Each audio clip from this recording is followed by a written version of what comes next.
नमस्कार। मैं मीरा श्रीवास्तव पुनः उपस्थित हूँ अपने वाद्य यंत्रों के वीडियो को लेकर।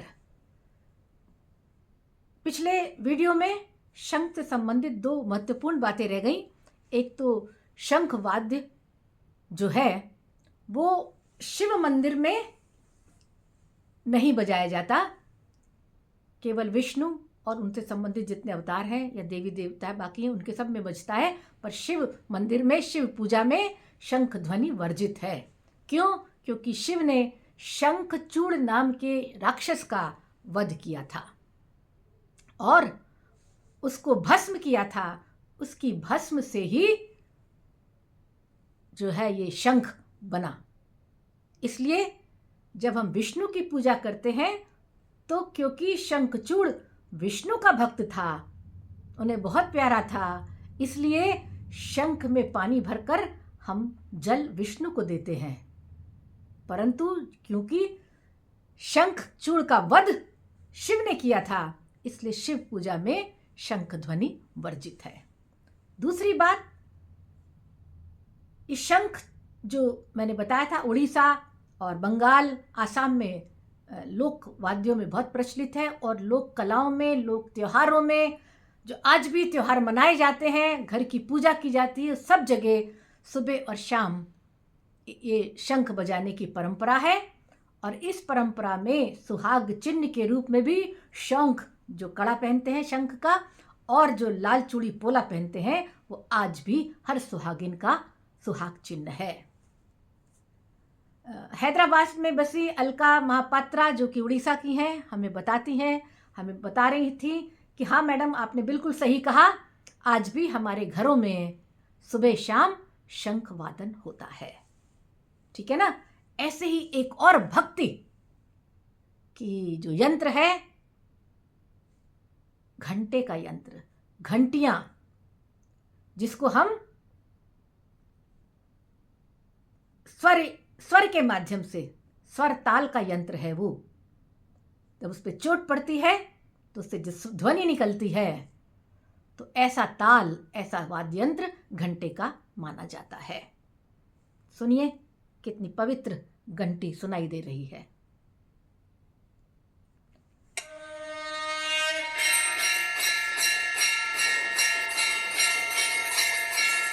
ये मंदिर में बजते हुए शंख है, घंटियां हैं, नगाड़े हैं। ये देखिए शंख है, ये आरती हो रही है।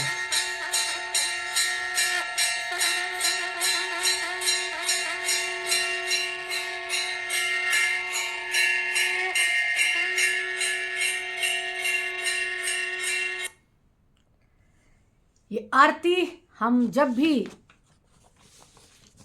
मंदिर में प्रवेश करते हैं तो सबसे पहले घंटा बजाते हैं ना। उस घंटे को बजाने के बाद क्यों पहले घंटा बजाते हैं? इसलिए कि वहां रखी देव प्रतिमाएं चैतन्य हो जाएं। अब क्या वो उनके अंदर प्राण है? जी हां, देव प्रतिमाएं, मैंने प्रतिमा शब्द का उपयोग किया। क्यों? क्योंकि इसमें आत्मा है, उस परम पिता परमेश्वर की, परमात्मा का अंश हमारे देव मूर्तियों में है। कैसे है? क्योंकि हम बिना प्राण प्रतिष्ठा के मूर्तियां स्थापित नहीं करते। मूर्ति स्थापित होने के बाद उसमें प्राण प्रतिष्ठा करते हैं और तब वो देव प्रतिमा बन जाती है। और उन देव प्रतिमाओं को सुबह शाम आरती में ज्योत जलाने, शंख ध्वनि, घंटियों की ध्वनि, नगाड़ों की ध्वनि, मंजीरे की ध्वनि के द्वारा एक ऐसी ऊर्जा का विकास करते हैं, एक ऐसी ऊर्जा का संचार न केवल हम मंदिर में पहुंचने वाले लोगों तक पहुंचता है, बल्कि वो उस प्रतिमा को भी चैतन्य कर देता है। कैसे चैतन्य? इसलिए हम घंटी बजा के और भी चैतन्य करते हैं कि हम प्रभु आ गए आपके समक्ष। हम उनके समक्ष जाते हैं, प्रसाद देते हैं और आंख बंद करके प्रभु ये दे देना, प्रभु वो दे देना। क्यों? प्रभु इस समय जागृत अवस्था में है, हमने चैतन्य किया उनको, इसलिए आरती पर पहुंचना बहुत महत्वपूर्ण माना गया है कि आपके 1 घंटे से ये जागृत उतनी नहीं आती जितनी शक्ति, जितनी ऊर्जा आरती के समय होती है। इसलिए हम जो मांगते हैं, प्रभु ये दे दो, प्रभु ये कर दो, ये शादी हो जाए, ये बच्चे हो जाए, ये नौकरी लग जाए, वगैरह वगैरह वगैरह, मांगते हैं कि नहीं है? एक और बात, एक रामेश्वरम में मदुरई के मंदिर में मीनाक्षी टेम्पल में जब हम पहुंचे तो उन्होंने कहा बहुत गलत करते हैं आप लोग कि आंख बंद करके मांगते हैं।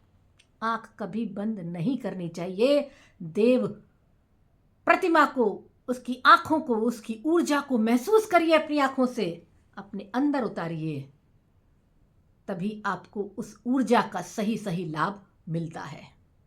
एक और चीज, मंदिर में पहुंचते ही हम जागृत करते हैं, लेकिन जब हम मंदिर से लौटते हैं, वापस करते हैं, तो घंटी बजाना वर्जित है। कभी कभी लोग बजा देते हैं। क्यों? क्योंकि चैतन्यता आपने दे दी, आपने अपने लिए मांग लिया, अब छोड़ दीजिए। वापसी पर पुनः ईश्वर को चैतन्य करने का कष्ट मत करिए। इसीलिए मंदिरों में जाना हमारे अनिवार्य तो कुछ नहीं किया गया, पर इसीलिए जाना चाहिए, वहाँ की ऊर्जा को महसूस करना चाहिए।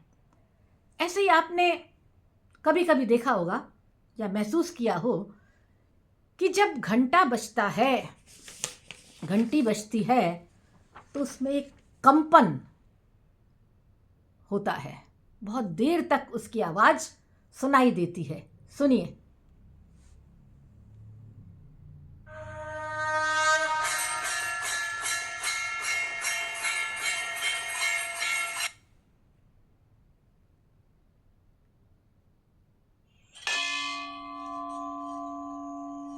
हो रहा है ना कंपन? कितनी देर तक है, देखिए।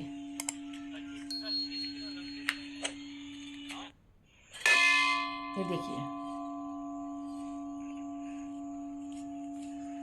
इसमें घंटा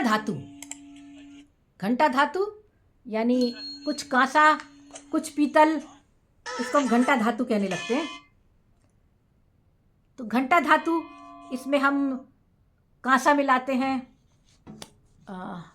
कुछ पीतल होता है, लोहा भी होता है। जो घंटी की टंग जिससे बजती है वो लोहा होता है ना, बीच में घुंडी होती है, वो लोहे की होती है।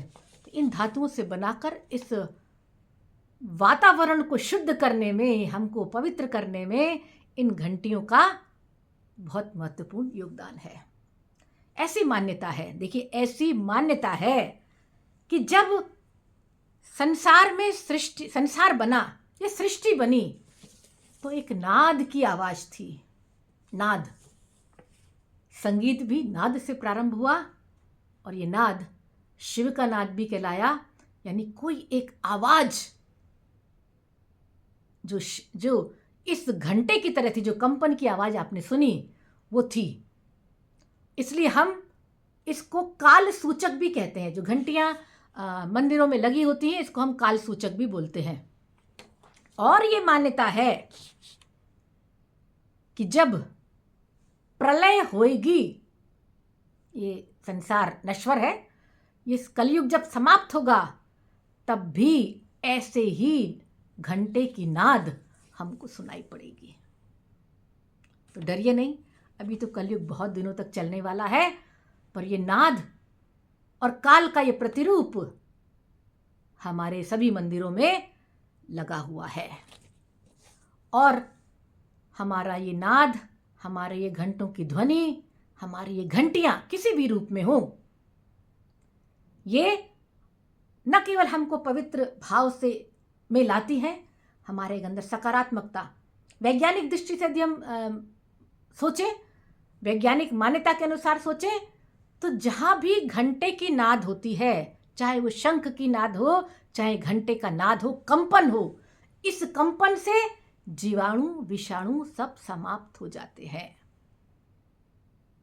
अपने अंदर एक पवित्र भाव आता है, हम सब कुछ भूलकर जब आप ईश्वर के सामने होते हैं, कोई चिंता नहीं होती, कुछ भी नहीं होता, कोई तनाव नहीं होता, क्योंकि हम तो मांगने के लिए खड़े होते हैं।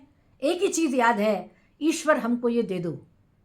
तो भक्ति, वो इच्छा, वो आस्था सब लेकर हम ईश्वर के समक्ष उपस्थित होते हैं तो केवल एक ही भाव होता है, आस्था, भक्ति, प्रसाद।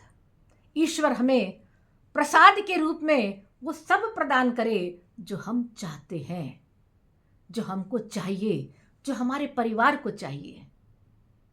कैसा लगा ये वीडियो आप बताइएगा जरूर। घंटी के संबंध में एक और विशेष बात है जो मैं अगले वीडियो में बताऊंगी कि हमारी घंटियों में ऊपर गरुड़ बने होते हैं। क्यों बने होते हैं, क्या इसके पीछे कहानी है, अगले वीडियो में जल्दी मिलती हूं। आप सभी को यदि ये वीडियो पसंद आया हो तो कृपया लाइक करिए, शेयर करिए और सब्सक्राइब भी करिए। आपके सभी इन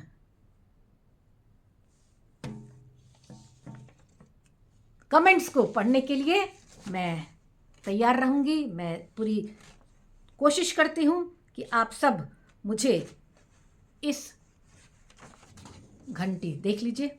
किसी ने घंटी ना देखी हो ऐसा होगा नहीं, सभी ने घंटियां देखी हैं। फिर भी ये देखिए घंटी, कुछ पीतल मिक्स है इसमें, कुछ देखिए कुछ पीतल मिक्स है इसमें। वो अंदर देखिए लोहे का, ये देखिए इसमें ये लोहा लगा हुआ है, ये लोहा लगा है। इसका हिलने से घंटी बजती है, आप सभी को मालूम है। ये घंटा वादन है। लीजिए पुनः आप सभी को इन घंटियों से मुझे लगता है सकारात्मकता मिल रही होगी।